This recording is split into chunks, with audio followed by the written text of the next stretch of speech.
Hi, welcome to the stream. I'm Ahmed Shahabuddin. Can a human rights campaign during COP27 help release Alaa Abd Fattah? On today's show, we'll look at the plight of Egypt's most well-known dissident and the solidarity movement for the country's political prisoners. As always, we welcome you to be a part of this conversation by adding your comments and questions in our live YouTube chat.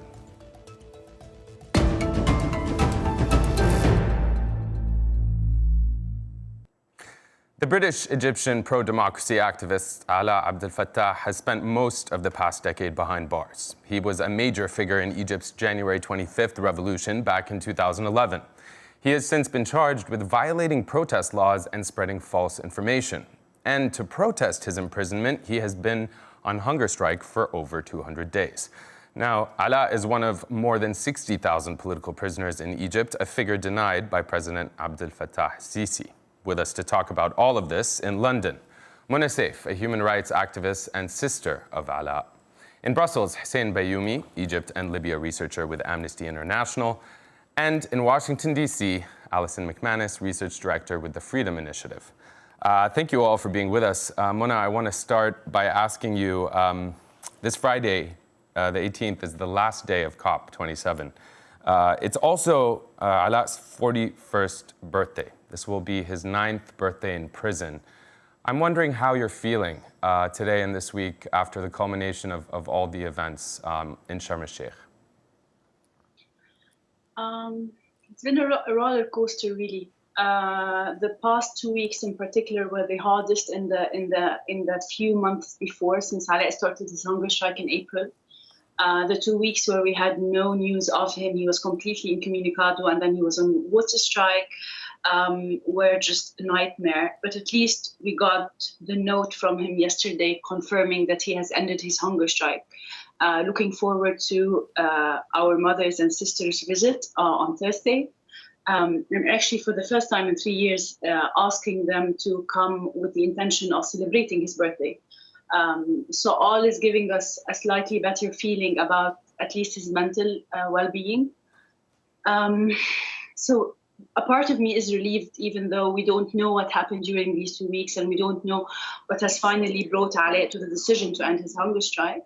And we are waiting impatiently for the visit to understand how his health is really and what kind of medical care he's been given in prison. So yes, it's been quite a tough and weird trip, but for now, at least, I'm a lot more relieved that we know he's alive. He stopped at the hunger strike, and my mother and sister will see him to know more and share with us.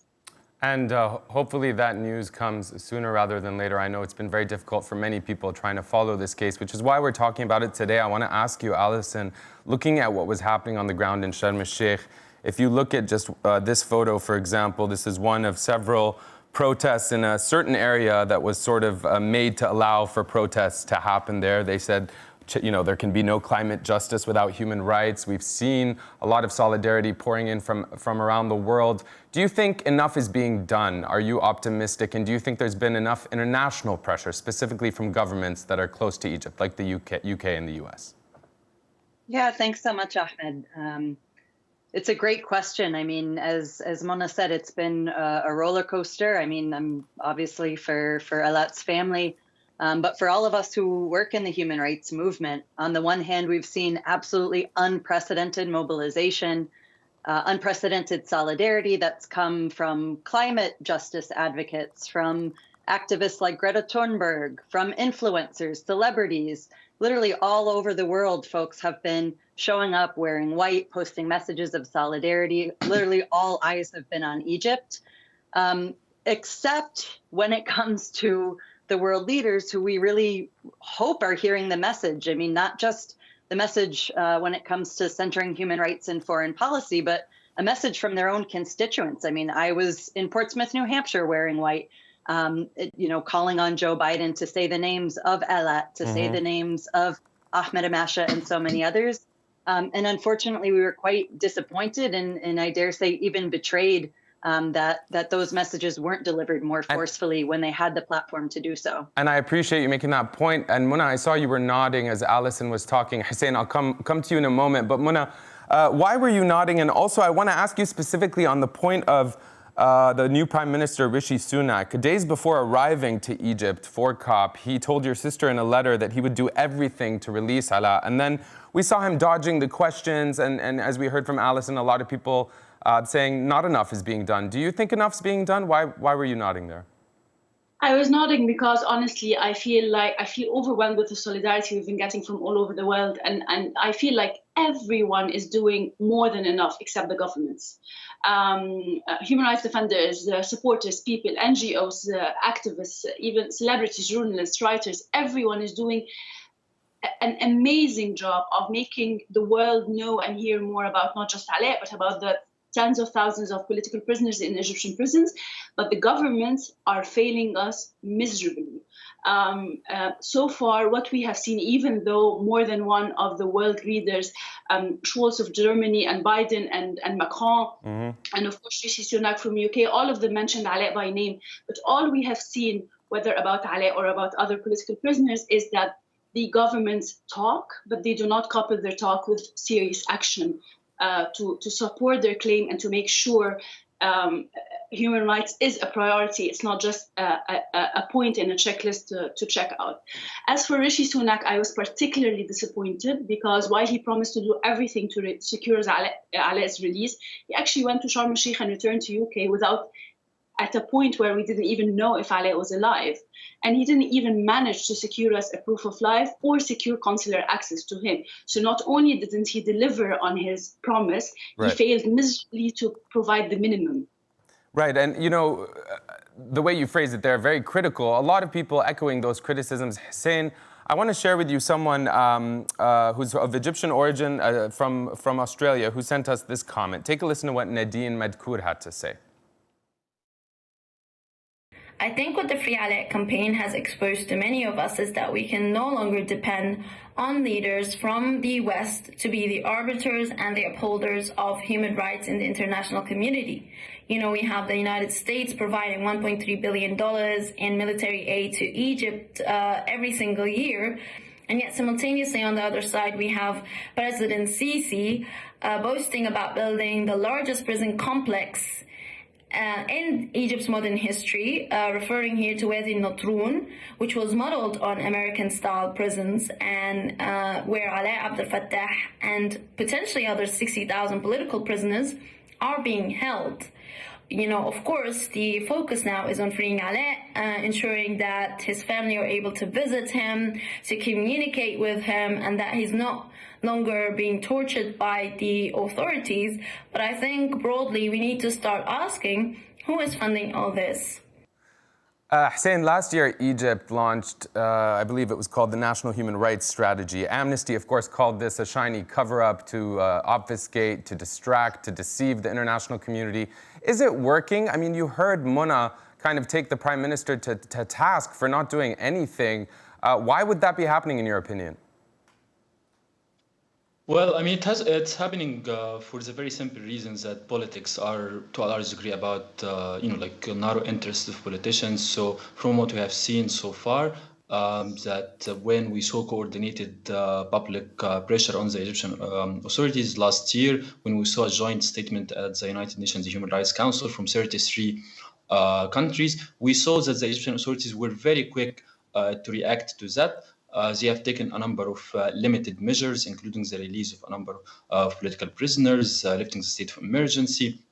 However, these measures have not been meaningful measures to actually reverse or even stop the crackdown or the human rights crisis in the country. What we have then seen after that is that world leaders were quite happy with the limited measures presented by the Egyptian authorities, while refusing to take the necessary measures that should be taken in the context of Egypt. I just want to comment also on the comments that you shared earlier. I mean, when we raise or when we are calling on the world, the international community to raise concerns about human rights in Egypt, or to ensure that human rights are at the cornerstone of their bilateral and multilateral relations with Egypt, or when we ask the international community to establish a monitoring and reporting mechanism on the human rights situation in Egypt, we are not asking them this because like they should be or the arbiter of human rights, but because this government in Egypt is also to a large degree, I mean, it doesn't exist in vacuum. It exists also through the support that it receives from the international community, right. Through loans, through funding, through arms, and through legitimacy above all. And I want please to comment on the strategy for human rights, please. So it's been a year now since it was issued, and the reality is the strategy for human rights made by the Egyptian government was issued to provide another cosmetic change that was done merely for the benefit of the Western community and the Western governments. If you ask any Egyptians, nothing has changed in the kind of violations they face on a daily basis with dealing with the state, whether in detention facilities or in the street after the strategy was released. But all or a lot of politicians, foreign politicians, keep on referring to it as if it's an improvement. Right. In truth, what's written in it is the same that is written in the Egyptian constitution, and the fact they are all ink on paper, they are not being upheld by the Egyptian authorities in the first place. So it doesn't matter if they produce 5 more new documents as long as they are breaking the law in practice and in action. Right, and that's an important... Go ahead, Alison, go ahead. Yeah, I was going to add, I mean, to both of those excellent comments, I think, you know, we've seen sort of both things are true. One, as Hussein said, the very minuscule improvements, the few releases that we have seen, which we celebrate each and every one, have only happened because of the sustained international pressure. The tragedy is that rather than world leaders saying, okay, we need to step that up, we need to demand more, we need to ask for more. This is what our citizens are asking. I mean, that's what I'm asking of my government, what Mona's asking of her government. They're actually saying, okay, that's good enough. That's good enough. Let's back off a bit. Right. The day that Biden was in Sharm on November 11th, there were people being arrested in the streets. Well, and I'm glad on that day. I'm glad you brought that up. I'm glad you brought that up, and forgive me for interjecting, but because you did, I mean, hundreds, I believe 400 since the beginning of COP have been arrested. I think, if I'm not mistaken, 1 or 2 have in fact, or 3 people have died in prison, you know, due to a lack of medical care. It's impossible to know the details. But I do want to ask you, and forgive me for putting you on the spot, I don't mean this to be in any way silly, Mona, but when you look at this image, if you look at my computer, this image of President Biden and President Sisi exchanging a laugh, you know, walking hand in hand, arm in arm. Meanwhile, we've heard from President Biden himself, as well as other, you know, former U.S. Officials, people like John Kerry, that the U.S. is doing everything they can. Do you believe that the U.S. is doing everything they can, or that the U.K. is doing everything they can when you hear these statements, Mona? And specifically, I know it was strategic to get Alaa the British citizenship. Has that, in your mind, proved to be effective at trying to bring more attention to his case and all the political prisoners? Okay, so for the photo, it just highlights the hypocrisy we have to deal with on a daily basis. Honestly, neither Biden nor Abdel Fattah el-Sisi represent me or represent human rights, nor are they just, you know, presidents who are liable to pressure by the international community and by their own people. And we try and pressure them to uphold the law and to make sure human rights is a priority for each and everyone on this planet. But at the end of the day, they are politicians. They serve their own agendas and they serve their own business deals and their own vision that definitely does not include human rights nor equality and justice for all, regardless of what they say. As for Alaa, it was. I'm not sure if a strategic. Well, going through the citizenship paperwork was. I'm not sure if it was a strategic thing rather than our final desperate attempt. Right. Did not. We've been through this loop for 9 years. Every time Alaa finishes his sentence, they come up with a new case and charge for him. And the worst of it is that since 2019, we've been dealing with a level of violence and brutality we have never as a family experienced before. Alaa's torture, our beating ups, and his abduction from the General Prosecutor's Office, like horrific violations that I would have never thought we'd be exposed to, let alone be exposed to with that intensity and condensation. And are you talking about in you know, popular discourse and public discourse and social media in Egypt? Is that the kind of harassment? I know there's been an uptake sort of on targeting you specifically in your family, or what are you referring to specifically? So the slandering campaigns and the ongoing campaigns on us on social media and on state media are kind of a norm, and you get used to them. After a while, they become a noise in the background. But what we have been dealing with actually since 2019 is actual violence, actual brutality and violence. In June 2020, when we were in front of Stora prison trying to get information about Alaa after there was no communication with any prisoners because of COVID lockdown on all prisons in Egypt, we were sent a group of thugs who beat us up in broad daylight in front of all the guards in front of Tora. Sanaa was severely beaten up. The next day, when we went to the general prosecutor to file a complaint and to basically ask for his protection, instead of protecting us and instead of opening a full investigation into our assault, he actually allowed state security to abduct Sanaa from in front of his office, and she was taken to state security prosecution and ended up a year and a half in prison. So we are not just dealing with the kind of pressure and slandering we are getting online, but we are actually dealing with continuous physical threats and violence. And we just shared that tweet referring to that incident where you were bruised and where people, this physical violence, Alison, we shared that with our audience. The reason I share that is because, it's easy to pay attention to this story when the world chooses to pay attention because of COP, but COP is ending soon. And I wonder, not just for Alaa, why do you think, as we heard from Muna, that he specifically has been made a target? Each time he finishes a sentence, there are more trumped-up charges. Why are they going after Alaa specifically? What is it about his character and his reputation and what he symbolizes in the context of freedom of expression and democracy in Egypt? Well, I think it's quite clear. Alaa symbolizes hope. Hope that people could have a say in their governance. Hope that people could have a say in how the economies run. Hope in that people could have a say and how the government deals with climate change. The revolution of 2011 was about hope, and that was something that was clearly felt by millions of Egyptians who came to the streets and millions of people all over the world, including myself. That hope, I think, is the biggest threat that Sisi faces. That's why we see crackdowns when there is any kind of calls for protest. Yeah. And if Alaa is free, I think that everybody knows that's a symbolic sign that hope can win. And I do think that, we still all hold that in our hearts, and he will be free, but yeah. And maybe hope springs eternal, and it's an important message to remember in the context of those Arab revolutions that came and left so very quickly. Hussein, I saw that you were nodding. I want to play a video comment that we received before coming to you from May Is-Saddani and Aya Hijazi, sort of echoing some of what you just outlined there, Alison. Take a listen. Alaa Abdel Fattah has come to represent so much of what was special about Egypt's January 25 revolution. He means something to Egyptians who continue to fight for justice, to activists from across the MENA region learning from his example, to technologists who've taken cues from his visionary writing. He has succeeded to rally international attention, not only around him, but around the human rights abuses in Egypt. So that symbol of hope, that powerful voice, deserves to be free. Alaa Abdel Fattah needs to go home to his son and hold him in his arms. Set Alaa Abdel Fattah free.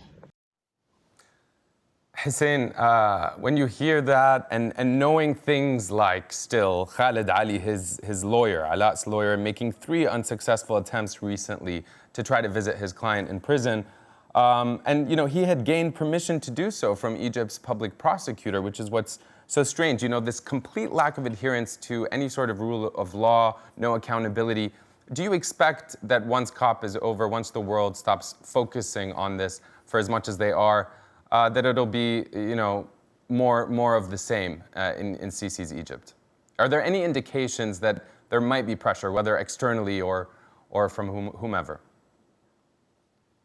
Sure. Just to take a step back, I also want to comment on why I think Alaa and his family are being targeted to that manner. And here I'm speaking more of a mix of Egyptian, but also Amnesty International researcher. I think, look, the Egyptian regime, it relies on fear. It relies on making everyone in the country afraid of voicing any sort of opinion. It relies on silencing anyone that dares to stand up. It relies on making everyone that dares to stand up to them as as an example, so that they can always be an example to anyone who dares to raise their voice, who dares to dream of a better future, who dares to have hopes for a life where they can live freely and safely without repression. I think what Alaa, and his family have to say as well, means that the courage that they have shown to a large degree so far is that Alaa in particular, despite all the government's security agents,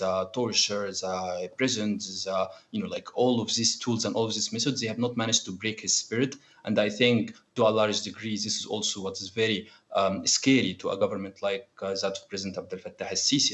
If he cannot force this fear on everyone, then they know that it cannot continue in that manner. I think really Alaa's bravery and his, he has managed to really recreate this global movement from inside his walls. In a sense, his jailer has become the prisoner of that. So I think after COP, as COP is going, Alison was saying, we have seen hundreds of arrests already. Over 600 websites continue to be censored. So the situation of human rights, the human rights crisis in Egypt is bigger than COP. It will continue to go worse until we see coordinated public pressure from the international community and effective measures to limit and to ensure the end to impunity in the country. I appreciate you making those points. Of course, it's worth remembering and reminding our audience that Egypt, I believe, is the third largest jailer of journalists. So there really is very little space for freedom of expression, whether locals on the ground or foreigners. And of course, your sister, Sana, was there at COP, Mona, so I want to play for our audience what she had to say to the world. Take a listen. Whatever way out that is needed, we don't care whether as an Egyptian or as a British, we want way out. We want to walk out of this fight. We've been trying to walk out of this fight for 9 years. He is either dead or hospitalized. So is he hospitalized in that facility? Is he in another facility? We don't know. We need governments to get consular access. Mona, in all honesty, I wonder, for each of you having been jailed yourself, your sister, your mother, I wonder how you maintain the stamina, the hope. When Alison said that your brother symbolizes hope earlier, I saw your face sort of a facial expression shift, and I wonder where you find hope. And also, in Egypt's sprawling detention system, which we heard Sana talking about, we know there's at least 60,000 political prisoners there. Is it true that families end up having to provide sort of food and other basic items to sustain these prisoners? Is there any more transparency around what's happening inside? Okay, so first a small correction. Me and my mother were never sent to prison. We were briefly detained before, but we were never sent to prison. Forgive me. No, it's fine. Appreciate it. The thing is, you don't operate on hope. I don't think hope has a lot of space in Sisi's Egypt right now. The reality is, this is a struggle for survival for me, for my family, for everyone living in Egypt. And the only way we can do that is by continuing to at least holding on to our voices and telling our own story and our own narratives, because this is exactly what Sisi's regime wants to squash. I was also thinking about, when you were talking now about why Alaa is being targeted in such a brutal manner, and I just wanted to point out that it's not just Alaa.